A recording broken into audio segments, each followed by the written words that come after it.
Good afternoon, everyone, and welcome to our stage reading of 15 Reasons Not to Be in a Play by Alan Hanel, presented by Louisville Collegiate School Players.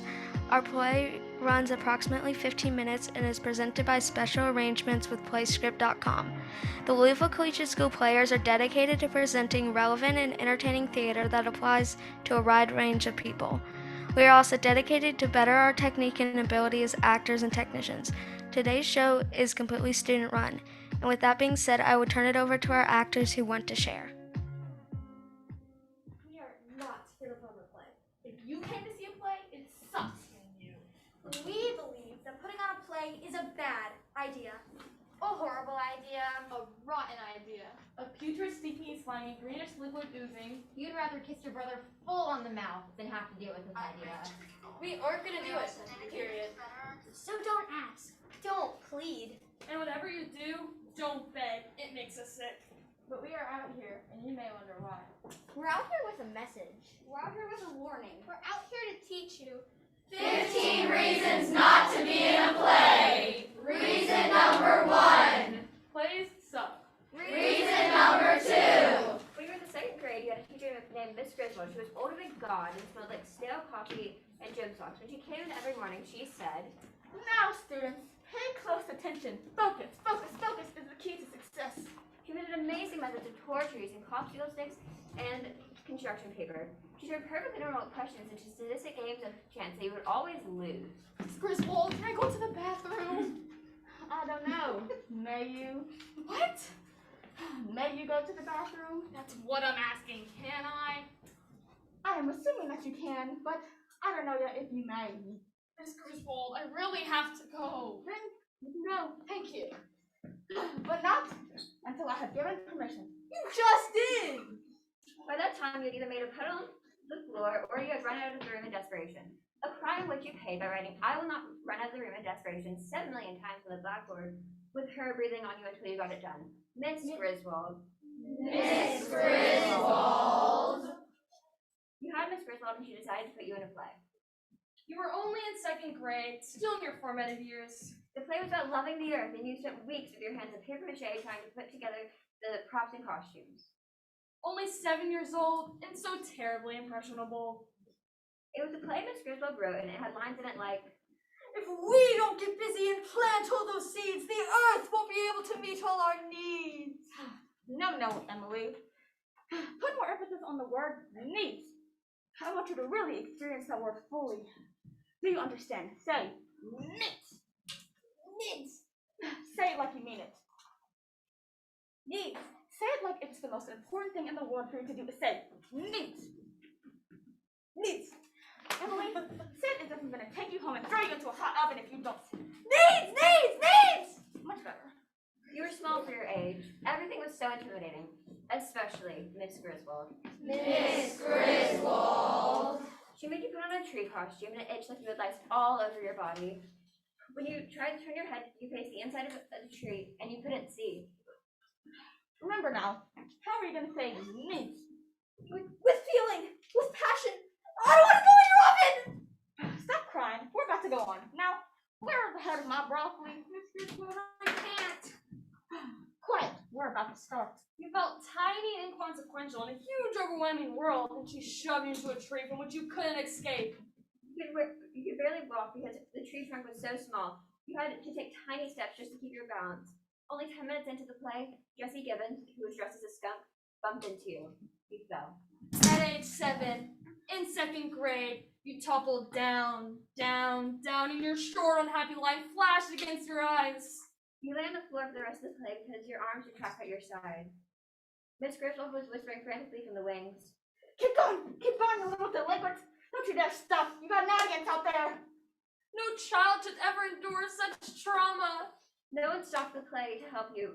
And by the second act of this 5-act epic called Mother Nature is Your Patient and You Are the Nurse, everyone had forgotten you were inside the paper mache tree and started to sit on you during their lines. Such stress. The paper mache buckled over your face, and you were sure your classmates dressed like skunks and chipmunks and flowers were going to come crashing through the costume and suffocate you. Hour after hour, you lay there and stare at your own bark as your classmates recite their horrible lines. Oh, Earth, we love you like crazy. I'm sorry we sometimes get sloppy and lazy. The trees all around like maple, beech, and ash just shouldn't have to put up with all of our trash. The play was finally over and everyone had taken their bows. You had exited the stage, You were left there, a fallen and forgotten tree, easily calling for help. By the time your mother found you, you had given up and gone to sleep. And in that sleep, you had your very first nightmare, where Miss Griswold was a giant tree coming at you with 1,000 paper strips hanging from her branches. You couldn't run. You couldn't hide. You couldn't breathe. That dream came back night after night, for weeks and months. Eventually, you had it less and less. But every time you have it, even last week, you wet your bed. A classic case of post-traumatic stress syndrome. You poor child. So anytime you hear someone talk about a play, you smell paper mache and see the inside of a tree and hear Miss Griswold's voice saying, "Neat!" And you walk away very, very quickly. Reason number 3. Plays take passion and devotion and commitment. You can't afford to expend any of those things on a play when Travis Thornburg is alive. Look at him. All passion, all devotion, all commitment. You must direct at him and him alone. Listen, Travis Thornburg is your everything. He's your sun and your moon and your breakfast cereal. He's your waking and your sleeping and your daydreams and your night dreams. He's the taste of toothpaste. He's the cool breeze in your face. Every breath you take in should be exhaled with a single purpose, to say the name Travis. Travis, Travis, Travis. Every thought you form should have a single intention, to visualize Travis. I think I see him. He looks like a great silver cloud hanging in the sky. The sun streaming through him. He looks like an enormous plate of lasagna, probably with cheese. Oh, like a Greek statue. Like a Roman Colosseum. Like a ticket to the Super Bowl. Like Travis Thornburg. Travis. You know what some people do at the end of a play? They bring flowers to the performers. Here you go, sweetie. Nice job. There's a crime, a sin, an act of utter blasphemy, because all of the flowers grown in this world are grown to be strewn at the feet of one person and one person only, Travis Thornburg. But Travis Thornburg in the world, can you take time to think about a play, practice for a play, memorize for a play, be in a play? Heck no! How can you even consider it? Look at him. Behold the great Travis. And what more can you do than try not to faint when he walks into a room? And if he should ever say to you, Get lost. I have a girlfriend. what more can you do than put your aching heart burst into a million bloody pieces? What more can you do than just lay down and die? Reason number 4. The play might have a part where you're supposed to hold hands with the person next to you. And the person next to you might have these wart-like things on their fingers. And you'll feel them as you're holding hands with them. And you'll be thinking the whole time that you're holding hands with them that their hand feels like a toad. And you'll be worrying that the wart-like things might be contagious, and you'll start seeing yourself covered in these wart-like things from head to toe. I mean, every body part, including your face, and your elbows, and your navel, and you'll practically puke. So it's definitely not worth the risk. Reason number 5. Because rehearsals and performances will make you run the risk of not monitoring your cell phone and your email on a regular basis. That's very dangerous. Because, yeah, most of the time what you get are meaningless bits of gossip and Viagra ads. But you never know. That one cell phone call might come. That one email that has to be replied within 5 minutes. That one message that will completely change your life. Okay, so it's never happened to you before, and it's not actually happened to anyone you know, but it doesn't matter. It could happen. Hello? No, this isn't Karma's Tattoo Emporium. No, I don't want to get a tattoo there. Thank you. It could happen! Reason number 6. Because meteorologists tell us that the beating of a butterfly's wings in South America can eventually cause a hurricane to develop halfway across the world. We can expect sunny skies for the next 3 days. Absolutely gorgeous weather with a tanning index of 10.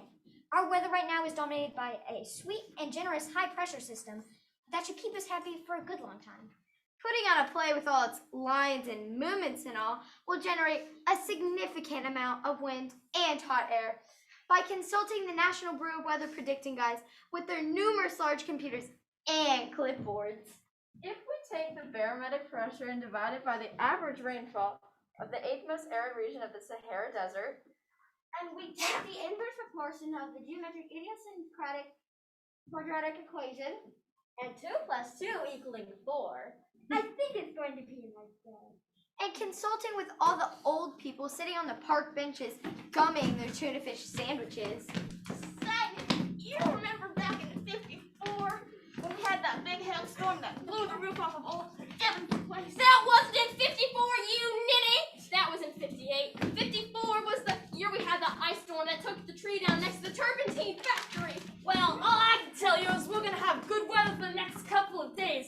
My bunions ain't aching, and my scalp ain't itching. Oh, and my arthritis ain't aching. And by consulting with your stepbrother who recently almost passed his 10th year of high school. No clouds. Guess I'll go out today. By consulting all these expert opinions, you can see what type of disastrous weather that putting on a play will trigger. So if you've been planning on getting some vacation time, you should certainly take it. Wait a minute, this just in. A sudden disturbance in the airflow has radically changed the forecast. Forget all that I just said. We've got a massive storm coming. Rain, snow, sleet, hail is all about to clobber us in less than 24 hours. Expect massive power outages. Normally, I would tell you not to panic, but in this case, panic! these numbers can't be right according to the algorithmic confabulation of the 10th power 39th parallel. And the square root of pi with numerate subsets the denominator. Putting the hard drive into overdrive, we see that We're getting it clobbered! Oh boy, I'm aching! Mother McCree, my bunion's about to explode! Feel that vein on my forehead? Feel it? It's pulsing. It hasn't been like that since the winter of '02. Run for your lives, you old coots! Head for the bingo hall and crawl under a table if you know what's good for you! Getting cloudy. I guess I'll stay inside. Mother Nature's fury unleashed. Listen to the wind howl. Look at the size of that hail! We're never going to survive this. Causing massive power outages. Food shortages, fear and trembling, panic in the streets, weather-induced chaos, and pandemonium, all because cleanup after the biggest storm of the century has barely begun. The governor estimates damages will be measured in the billions of dollars, not to mention the untold lives disrupted. The nagging question is, of course, what triggered this massive storm? What disturbance in the air could have started it? We have an expert in the field, Reed Brown, who recently almost passed his 10th year of high school. What do you have to attribute to this disaster? Somebody put on a play. Reason number 7. Please stop. Reason number 8. Because you're just too shy. You can barely get 2 words out in front of an audience. And whenever you have oral presentations in class, you take a 0. When somebody tries to force you, you start to cry. Oh, a play? Oh, no. That is way, you were painfully shy. That would kill you. You would just die of embarrassment. Staring out those lights when people were sitting there judging you, judging what you're wearing, judging the way you're standing. You're mortified. I mean, it's a completely unreasonable request. They might as well ask you to stand up against the wall in front of a firing squad and you shoot. You're shy, remember? Hands freezing, armpits dripping, knees knocking, head pounding shy. Is that a problem? Is it? Just because you're shy, can't you be allowed to stay in the corner and be that way? Or does society absolutely require it? No matter how traumatic it might be, you have to get up on stage and do whatever the script requires. You're shy, darn it! Shy. So what if the script says to sing the ABCs like an opera singer? You just go ahead and sing it anyway?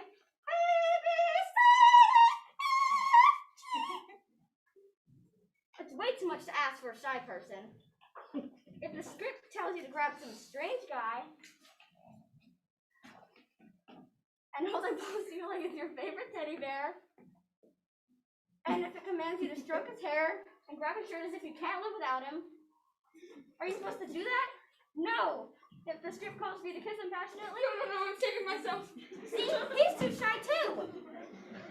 You can't be in a play, and you can't sing opera, and you can't grab some guy, and you can't possibly make a fool of yourself in front of an audience because you're way too amazingly pitifully shy. Reason number 9. Your mother wrote you a note that says, Mavis is allergic to plagues. If she's in one, she'll break out in hives. Her legs will swell 5 times their normal size, and she'll begin to sneeze uncontrollably. Please excuse her. Reason number 10. Because you'll get it all done with the play. You'll be in it and you think you did a good job. You'll be feeling okay about the whole thing, thinking, hey, that wasn't too bad. You'll go out with the cast to get some pizza for a little while, and you'll all pretty much agree that the whole thing was a kick. Then you'll walk home and have this conversation with your mother. Hi, Well, you're home.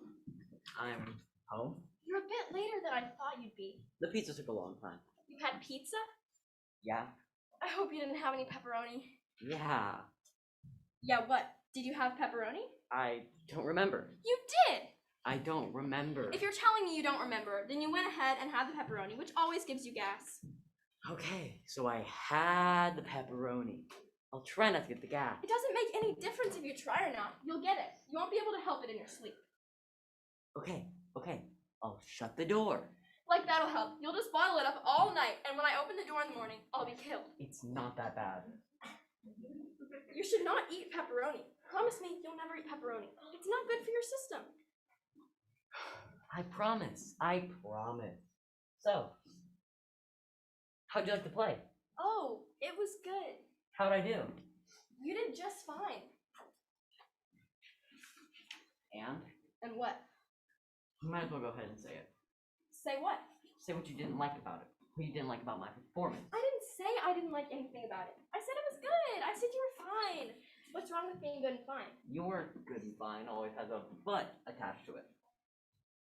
So you might as well go ahead and say it. What? I don't have a butt. Except the one I'm sitting on. Very funny. Tell me, Mom. I don't have anything to tell you. The play was good. You were good. You were good in the good play. But Why does there always have to be a but? I don't know why there always has to be a but there always is a but. So you might as well go and tell me now. Because if you don't, you'll probably come in at 1 in the morning and to wake me up. Or you'll decide to tell me just before I'm about to go somewhere important. So might as well go and tell me now. Well, maybe, just maybe, Mr. Smart Aleck, I don't have a but this time. Oh, now I know you do. If you try to deny it, it's big. Oh, really? Yes, really. A majorly huge butt is now hanging in the air above us. Well, it'll just have to hang, because I don't have one. Uh-huh. That's right. The play was good. It was. I was good. You were. Great. I feel good about myself then. Thanks. I'm glad you enjoyed it. Thanks for coming. I'm going to bed. Well, there was one thing. I knew it. I didn't say but. There was one thing. It's the same thing as but. It is not. It is. So. All right, fine, it is. What do you want? Perfection? I'm your mother, a thinking human being, believe it or not. So when I go to a play or any other function, I might just have a criticism or two. Is that a crime? I'm so tired. So go to bed. I'll tell you about my butt in the morning. No. I'm fine. I am perfectly fine. Just like it was in the play. Right. Fine. Except there was at least one little problem, wasn't there? Wasn't there? Well, you should go to bed. Let me help you, Mother. Repeat after me. The play was good. The play was good. I liked your performance. I liked your performance. But now fill in the blank. I'm listening. Well, there were a few things, actually. Oh, good. And then you'll be up until 2:30 in the morning listening to the woman take that good feeling you had and twist it and twist it and turn it into a dirty Kleenex until you never want to hear the word play again! Reason number 11. Plays suck. Okay, so that was number 1 and 7.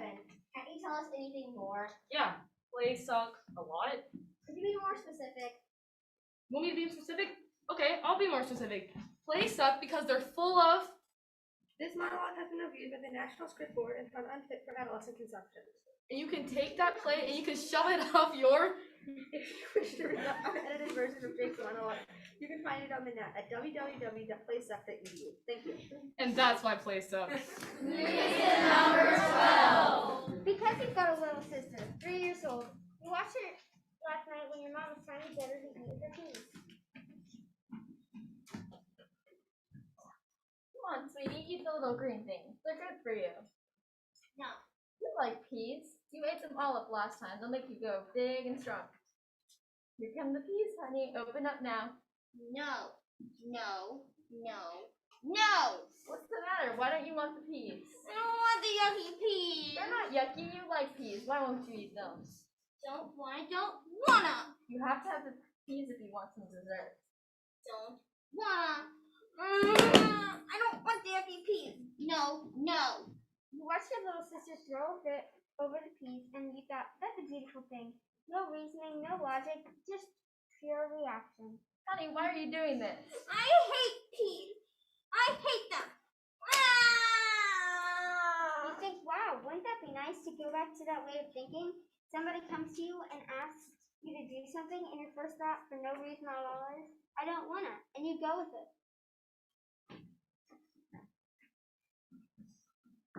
You should be in a play. No. Why not?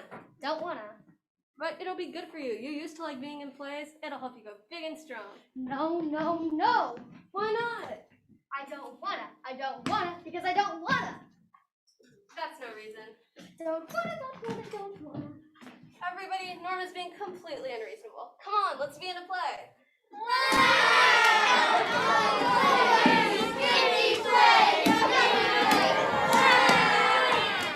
Wasn't that beautiful? Reason number 13. Because when you're in a play, the makeup people sometimes tell you, a guy, you have to wear lipstick and blush. And they never have the colors that set off your natural skin tones. Reason number 14. Though you cannot prove it, you suspect you're the most important person in the world.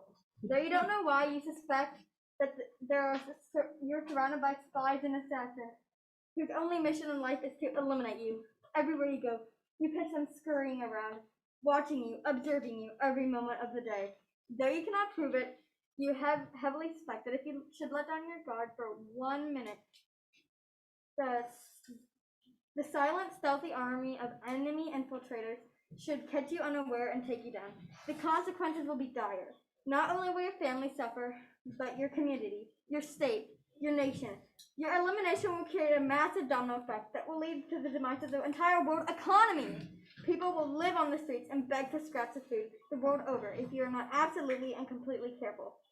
Though you cannot prove it, you are almost certain that these insidious watchers are just waiting for you to be in a play. They are holding their breath, fingers poised on triggers, eyes trained on sights, anticipating that one moment at the climax of the play when you forget that you're the world's most important person in the world. And then, poof, in an instant it will be over. The devastation will begin. Though you cannot prove it, you're certain that will happen if you make the fatal mistake of being in play. Reason number 15. Go! How about number 15? She has it. I do not. You said you did. You're insane. I never said I had number 15. Who said I had number 15? Wait. I've got it. All right, go. Reason number 15. The play might have a part where you're supposed to hold hands with the person next to you. No, we already had that one. You can't do repeats. You did? Oh. Right, we did. Sorry. This is terrible. What happened to it? Somebody's got to have number 15. Everybody, look around. Reason number 15 has to be some here. Wait a minute. Why do we have to have 15? What's the big deal about 15? We already gave the 14 good ones. 10 would have done the trick, or 2 for that matter. Let's just leave it at that. We can't leave it at that. We told him 15. We gotta come up with 15. Says who? Says your mother. What are you saying about my mother? Why, you little... All right. Back off. Look, we don't have to panic. We just have to come up with a 15th reason. She's right. We promised it. We should deliver. Now, who saw it last? Plays suck. No. You can't do that one again either! Why not? I did it before, and they still suck. It was cheating before. It's worse cheating now. Whatever. Alright, look, we obviously lost it, but we can come up with something. Come on, think. Reason number 15, why not to be in a play? Because The piranhas. what about the piranhas? They have lots of teeth. And they're little biting fishies. And the piranhas will... Go on! Oh, forget it, I lost it. Alright, keep trying. Reason 15.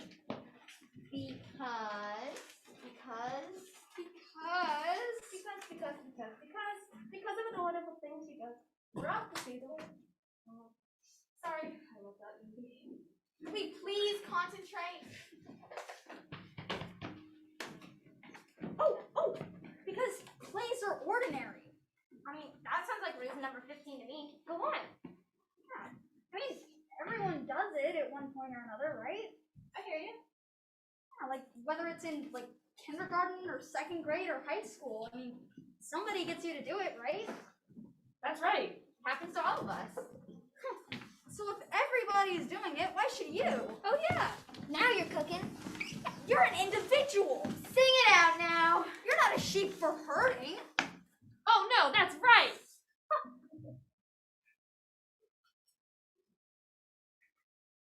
You make your own choices in this world, don't you? You better believe it. So if someone asks you to be in a play, what are you gonna say? You're just gonna say no. No! Yeah, that's right. No, no, no. And why? Because plays are ordinary. Character setting, lights, makeup, all of that is old. All that's the hills, baby. All of that is dead. Deader than my uncle's canary. He died last year.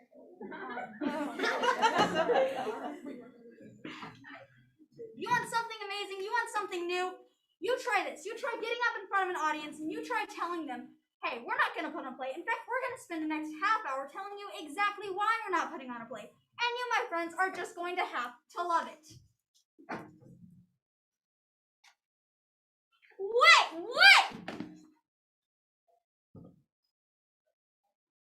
What? After we bow, and then they clap, then what? Well, we leave. Oh. What's the matter? Well, I guess I just thought of another reason. Too late! Hey, let her talk. Because if you're in a play, you'll go through the whole thing, and then you'll get near the end. You'll be in the last scene, and you'll realize, hey, I like this. With the lights on bright, and the audience sitting out there, and actors up on stage with you, you'll realize, hey, this isn't so bad. It isn't bad at all. In fact, you'll realize that for the whole time you've been in the play, you've felt kind of a sort of aliveness that you just haven't felt before. And you'll tell yourself, you're out of your mind. You'll fight it. When you look up at the bulletin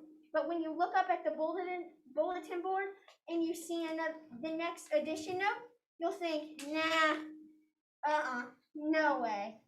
But then you'll feel it eating at you. And the next thing you'll know, you'll be in another play.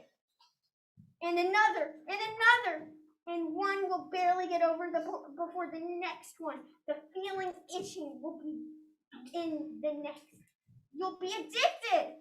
And everybody knows that addiction is definitely not good. And so, don't do it. Okay, so now we're done? I think so. Now what?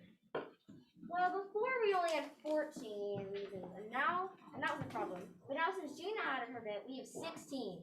That's fine. Better too many than too few. That's not fine. Our program says 15 reasons not to be in a play. Not 14, not 16, 15 reasons! Okay. Don't blow a gasket. We'll figure it out. Somehow. How? Somehow. For not being in a play, we've spent a lot of time here, and I, frankly, am sick of it. Then solve the problem. 15 reasons, not 16. 15. We can't reprint the programs. 15. All right. Oh, sheesh. According to my calculations, the last two were only half reasons. What? They were half reasons. How do you figure that? Because if they were not half reasons, we may be out here for the next 3 hours trying to figure out a way to subtract a reason, or start the whole thing over, or have everybody tear up their programs and handwrite new ones, or turn back time. And since you said you were frankly sick of it, sick of being out here, then I calculated the last 2 reasons were half reasons. Got me? Yeah, I can buy that. Everybody, the last 2 reasons were half reasons. All those in favor? Aye! Opposed? And since 2 halves make 1, ladies and gentlemen, and since we were at 14 reasons before this whole problem arose, and since 14 plus 1 does indeed equal 15, you have just witnessed 15 reasons not to